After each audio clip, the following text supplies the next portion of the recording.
বাংলাদেশ থেকে যারা দেখছেন, আপনাদের কাছে আমার জিজ্ঞাসা, বাংলাদেশে প্রতিদিন 2 লক্ষ টাকা আপ্যায়ন বিল,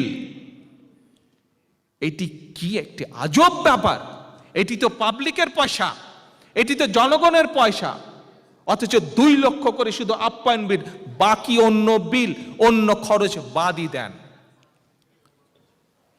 একে তো নির্যাতন, একে তো অত্যাচার, আবার 1,60,00,000 টাকা বেতন, 2 লক্ষ টাকা করে প্রতিদিন আপ্যায়ন খরচ। এই হচ্ছে জাতির উপর স্টিম রোলার চালানো।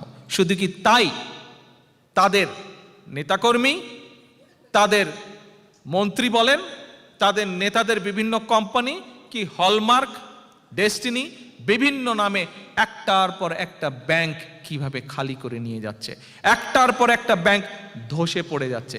আজকে না গতকাল দেখলাম আরেকটি নতুন ব্যাংকের মনে হয় পারমিশন দিয়েছে, দেখেছেন নাকি কেউ? 4টা ব্যাংকের, আরো 4টা ব্যাংকের পারমিশন দিয়েছে। যাবার তো সময় হলো, আরো যত পারি নিয়ে যায় পাবলিকের মাস থেকে। এই হচ্ছে তাদের উদ্দেশ্য, এই হচ্ছে তাদের লক্ষ্য। শুধু ব্যাংক খাত থেকে তারা গত কয়েক বছর শুধু ব্যাংকের থেকে তারা জনগণের 2 লক্ষ কোটি টাকা গায়েব করে দিয়েছে।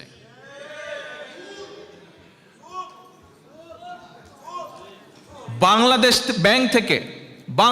ব্যাংক থেকে যে এই যে 800 কোটি টাকা গায়েব হয়ে গেল, আজ পর্যন্ত কি আমরা দেখতে পেয়েছি যে একটি লোককে ধরেছে, একটি গ্রুপকে ধরেছে যে এরা এই কাজটি করেছে, এদেরকে শাস্তি দেওয়া হলো? দেখতে পেয়েছেন? জাতি দেখতে পায়নি। এই যে ব্যাংকগুলো যে ধসে পড়লো, 5,000 কোটি টাকা এই ব্যাংকের নাই, ওই ব্যাংকের 10,000 কোটি টাকা নাই, ওই ব্যাংকের 2,000 কোটি টাকা নাই, যেখানেই তাকাও জনগণের হাজার হাজার কোটি টাকা তসলুপ, গায়েব, হাওয়া নাই। এক আশ্চর্য ব্যাপার।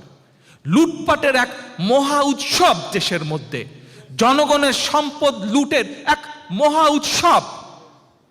কারো কোনো বিচার নাই, কোথাও কোনো জবাবদিহিতা নাই। আশ্চর্য ব্যাপার। শুধু তাই নয়, যে জাদু বলে টাকা গায়েব হয়ে যাচ্ছে, সে জাদু বলে জনগণের যে সম্পদ, জনগণের সম্পদের নামে যে স্বর্ণ রাখা থাকে বাংলাদেশ ব্যাংকের ভোল্টে, সেই স্বর্ণ হয়ে যাচ্ছে তামা। কি আজব জাদু, বাপ রে বাপ। বহু জাদু আমরা দেখলাম, এমন জাদু দেখলাম না।